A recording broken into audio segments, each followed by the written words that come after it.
Hello everyone.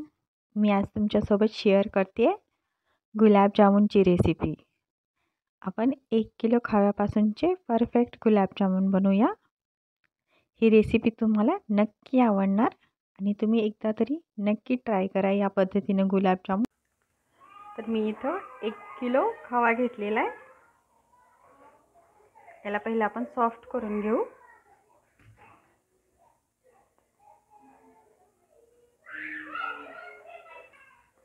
प्रत्येक part soft करून घ्यायचा आहे आणि याच्यामध्ये असं एखाद्या वेळेस करपलेला पण खवा येतो, तो असा काढून घ्यायचा. आपण आता खवा सॉफ्ट करून घेऊया. सगळा खवा सॉफ्ट करून घ्यायचा आहे.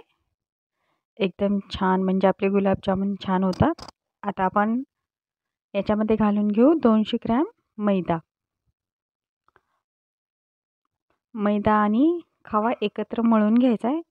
मैदा थोडाच टाकून मळून घ्यायचं आहे. याच्यामध्ये एकदाच सगळा टाकून नाही घ्यायचा, थोडासा मिक्स करून मळत राहायचं आहे. कधी खव्यात जास्त मैदा बसतो किंवा कधी कमीच बसला जातो, त्याप्रमाणे आपण हळूहळू टाकून घ्यायचा आहे मैदा. याच्यामध्ये आपण 1 चम्मच साखर टाकून घेऊ. याच्यामध्ये साखर टाकल्यामुळे आतमधून आपल्या गुलाबजामुनचं स्ट्रक्चर छान होतं, स्पंजी होतात गुलाबजामुन. मध्ये छान जाळी पकडली जाते गुलाबजामुनला. त्याच्यामुळे साखर 1 किलोला 1 चम्मच जरुरी आहे टाकणं. नंतर आपण टाकून घेऊया पाव चम्मच खाण्याचा सोडा. सोडा जास्त नाही टाकून घ्यायचा, थोडा पण जास्त झाला सोडा तर मग आपले गुलाबजामुन तेलात वितळतात तळताना. त्यामुळे पावच चम्मच टाकून घ्यायचा आहे आणि हे सगळं मस्त मळून घ्यायचं आहे. हळूहळू मैदा परत मिक्स करून घ्यायचा आहे. हे कसं वाटतंय मिश्रण त्याच्यावरती थोडासा परत मिक्स करून घ्यायचं आहे. हे जास्त लूज पण नाही झालं पाहिजे आणि जास्त घट्ट पण नाही झालं पाहिजे. आपलं मिश्रण असा बनवून घ्यायचा आहे गोळा हा. हे बघा छान झालं आहे आपलं, जास्त घट्ट पण नाही आणि पातळ पण नाही. आपले पीठ तयार झालेलं आहे. तर आपण आता तोपर्यंत पहिलं पाक बनवून घेऊया. आपण पाक तयार करून घेऊया. पहिलं मी त्यासाठी पातेल्यात 1 लिटर पाणी घेतलेलं आहे. 1 लिटर म्हणजे 4 ग्लास पाणी घेतलं आहे आणि आपण त्यामध्ये टाकून घेऊ 1 किलो साखर. साखर पण 4 ग्लास आहे, बरोबर 1 किलो आहे. 1 किलो खव्याच्या गुलाबजामुनसाठी 1 किलो साखर घ्यायची आणि 1 लिटर पाणी.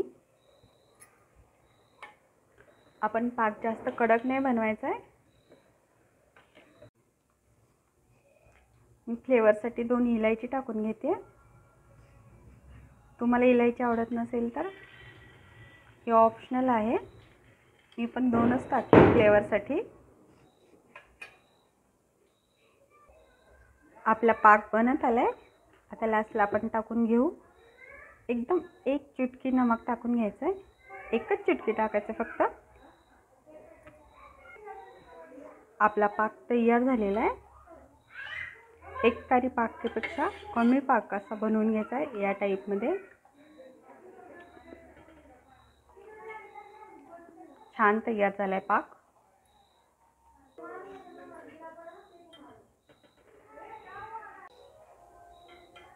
हा पाक असाच तयार करून घ्यायचा आहे. याच्यापेक्षा जास्त जर कडक केला तर गुलाबजामुनमध्ये पाक घुसला जात नाही, त्यामुळे जास्त कडक नाही बनवायचा आहे. आता आपण गुलाबजामुन बनवून घेऊ.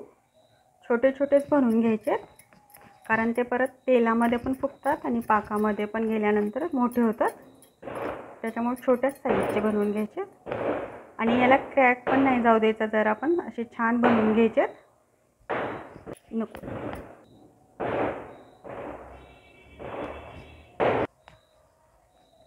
मी तर गोल गुलाबजामुन बनवून घेतली आहे. तुम्हाला पाहिजे तर तुम्ही अंडाकृती पण बनवून घेऊ शकता. आपले गुलाबजामुन छान तयार होत आहेत. आपल्या खव्यामध्ये 200 ग्रॅमच मैदा बसलेला आहे. ते खव्यावर डिपेंड राहतं. काही काही मैदा 250 ग्रॅम मैदा बसतो, काही काही 1 किलो खव्यामध्ये. आपले सगळे गुलाबजामुन बनवून झाले आहेत. मी एकदाच सगळे तयार करून घेतले आहेत. आता आपण एका कढईत तेल गरम करून घेऊ. कढईत तेल घेतले. याला मीडियम आचेवरतीच गरम करून घ्यायचं आहे. आपलं तेल व्यवस्थित गरम झाले का हे पाहण्यासाठी आपण छोटासा गुलाबजामुन टाकून घेऊ.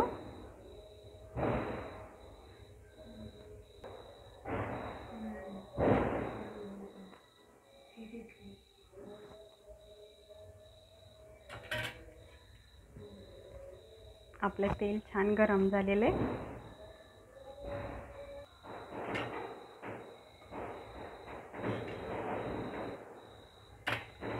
आता आपण आपले गुलाबजामुन टाकून घेऊ याच्यामध्ये तळायला.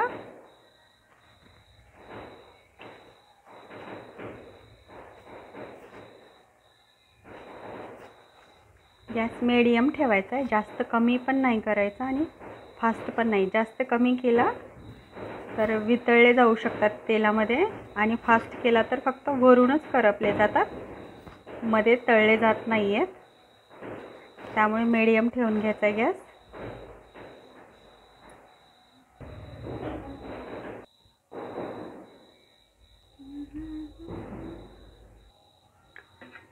आपले गुलाबजामुन असे ब्राऊन झाले की मग काढून घ्यायचे. हे बघा असे तळून घ्यायचे.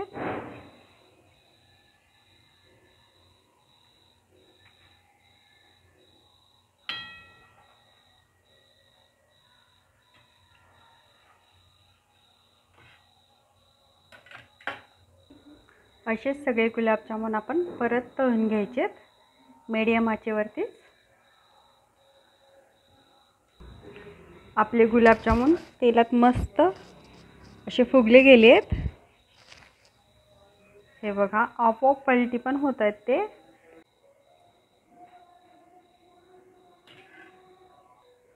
आपले असे गुलाबजामुन आपण तळून घेतले आहेत, चॉकलेटी ब्राऊन थोडे. आता आपण याला पाकामध्ये टाकून घेऊ. याला थोडंसं थंड होऊ द्यायचं 4-5 मिनिट आणि पाकामध्ये टाकून घ्यायचं.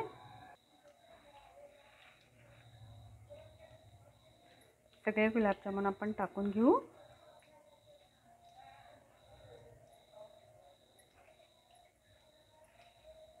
पाक पण आपला जास्त थंड नाही आहे, गरमच आहे. गरम पाकातच टाकून घ्यायचे. मी सगळे गुलाबजामुन याच्यामध्ये टाकून घेतलेत पाकामध्ये. आता आपण याला अर्धा तास 1 तास मुरायला ठेवू पाकामध्ये. मग छान हे मुरतात आणि मग छान बनतात. हे बघा आपले गुलाबजामुन किती छान झाले आहेत. 2-3 तासातच यांनी छान पाक पिऊन घेतलेला आहे. तुम्ही पाकासाठी पातेले घेताना मोठं पातेले घ्यायचे, म्हणजे एकाच ठिकाणी आपले गुलाबजामुन एकाच पातेल्यात बसतील. मी तुम्हाला एक गुलाबजामुन कट करून दाखवते.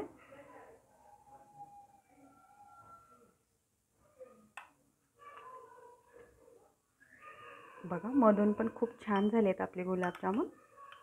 हे बघा एकदम मस्त पाक पिऊन घेतलाय आणि मधलं स्ट्रक्चर पण खूप छान जाळीदार झालंय आणि एकदम स्पंजी झाले आहेत. हे बघा एकदम असे स्पंजी झाले आहेत, खूप छान झाले आहेत. तुम्ही पण नक्की एकदा असे गुलाबजामुन ट्राय करा.